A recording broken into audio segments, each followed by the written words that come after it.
Okay, before we continue with our polynomial long division, because we're going to do one really large one right now just to finish off long division of polynomials. Just a quick little update. At the beginning of this series, I mentioned that I was going to grow the beard again. And as of October 1st, I decided to kick that into gear. So I'm going to be bearded chycho again, and instead of a clean cut chycho. So you're slowly going to see beard growing. Couple things before we start off on the long polynomial long division, right? I already mentioned that you have to put your terms in descending order, right? So if you have x to the power 4, that has to go first, and then x to the power 3, 2, 1, 0, or your constant, right? So all the x's, all your terms have to be in descending order, both for your product, your divisor, and your dividend, and your divisor, okay? So all your terms have to be in descending order. Another thing that you have to keep in mind, which goes back to series 2 really, where we talked about, adding like terms, right? If you have x to the power of 2, you can't add that to x to the power of 3. And this comes, this is really important when you're doing long division of polynomials, because sometimes you're missing terms. For example, you could get a polynomial where you have x to the power of 4 and then x to the power of 2. So you're missing your x to the power of 3. What happens is you might not have your terms lining up with the proper order. One thing you can do is just keep in mind that you can't add like terms, so the highest order goes first when you're adding it. The other thing you can do, which is what we're going to do, is put a place marker for the terms that are missing. And the place marker would just be 0 x to the power of whatever that is missing. The reason we're going to do this is because it comes in really handy with synthetic division. Synthetic division, you can do it without place markers, and we will talk about that.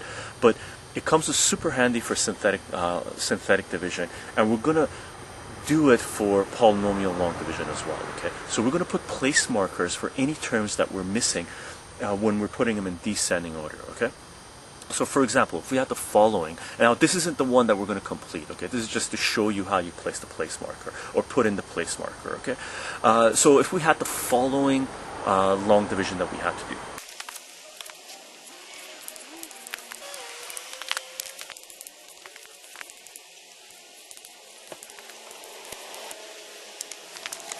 (12x to the power of 4 minus 5x squared plus 5 divided by 3x squared plus 2x minus 1. Okay, so they ask you to do that long division, right? So you're going to set it up in your long division format. And again, you're going to look for, what do you multiply 3x squared by to give you 12x to the power of 4? Well, that's just going to be 4x squared, right? So you're going to put that thing up there.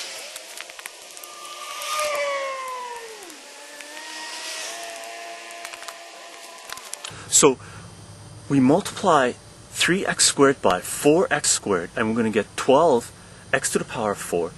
Now, for our dividend here, we didn't have the x cubed term, and we didn't have the x term, right? We're missing the x cubed term, and we're missing the x term.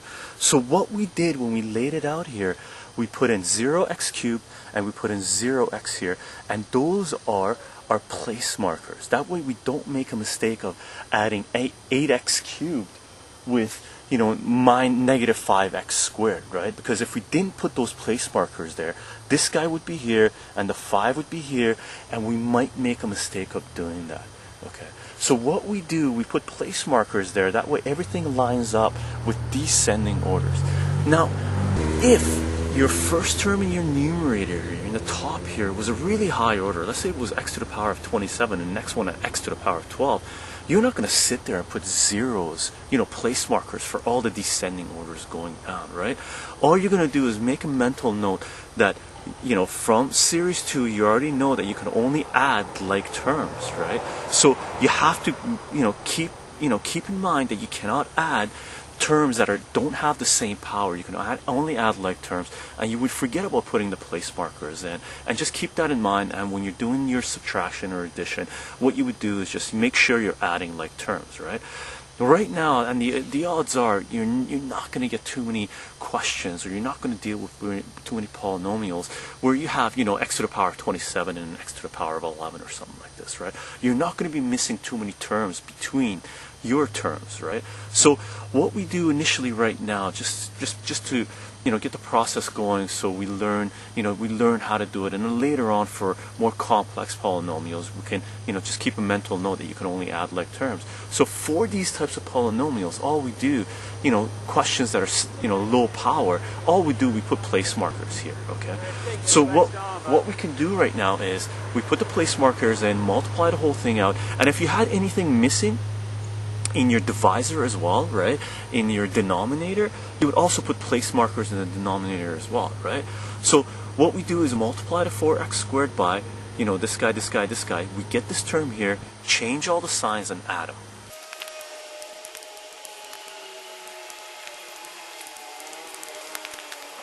So when you change all the signs and add your terms together, your first terms just kill each other. This one added together, 0x cubed is just 0, right? So all you're doing is just taking negative x cubed and just bringing it down, right?